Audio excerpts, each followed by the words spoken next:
Guys, nandito ako sa may boundary ng Quezon City at saka ng Caloocan. Ayan, yung kabilang side na yun papunta ng Camarin at saka Bago Silang. Ito naman papunta ng Diparo at saka Bagumbong. Itong side na to. Try ko lang, parang challenge ko lang yung sarili ko na maglakad. Yung sa banda naman sa amin, yung lugar na yun, yung may traffic light sa unahan, no, noon tagos ng pagbandang kanan, amin yun, lugar na yun, sa amin yun papunta. Pagka ganitong oras, grabe traffic dito. Buti nga ngayon di gaano kasi araw ng linggo ngayon, kaya walang masyadong walang pasok sa school, kaya okay lang sa ngayon. Pero pagka weekdays, grabe ang traffic. Grabe ang traffic dito. Tingnan ako.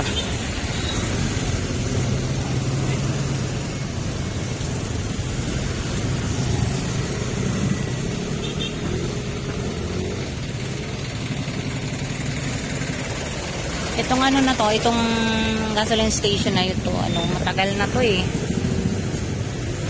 Dati malaki siya, ngayon parang nirenovate nila yan, parang binago yung, parang yan na lang siya, parang lumiit. Kasi marami na rin kasi tumayo mga gasoline station dito, kaya ganun. Yung jeep na yan, yung jeep na nakaparada papuntang Bagumbong yan. Ang dulo naman ng Bagumbong, ayan, jeep na yan, oh. Dulo naman ng Bagumbong is na yun, May Kawayan, Bulacan. Ayan, mga tagusan ng pagka nagawi ko ng Bagumbong, ang dulo niyan is May Kawayan, Bulacan. Magkakadugtong na siya. Tapos pagdadaan ka naman dito, Diparo. Ayan, Diparo yan. Ayan, ginanggalingan ng mga tricycle na yan. Diparo at saka rin yan, Bagumbong.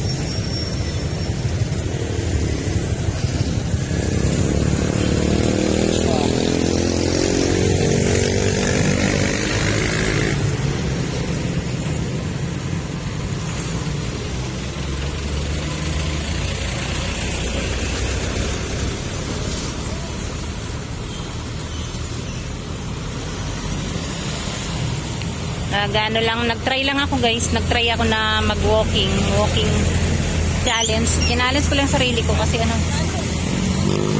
challenge ko lang sarili ko na lakarin galing dun sa amin, sa bahay namin, ganito. Lapit lang naman pala, wala naman ang problema kasi ito malilim na, wala nang init. Mahirap lang pag mainit, ay mahirap ang lakad kasi pag init, tik-tik yung init. At yun nga pala guys, thank you nga pala, yun lang, saglit lang na kinuhaan ko lang, flex ko lang sa inyo ang boundary ng Caloocan, Diparo at saka Quezon City. Itong pinakagitna na ito yan, Caloocan, Bagumbong, Diparo, Bagumbong at saka ng Quezon City. Yan lang guys.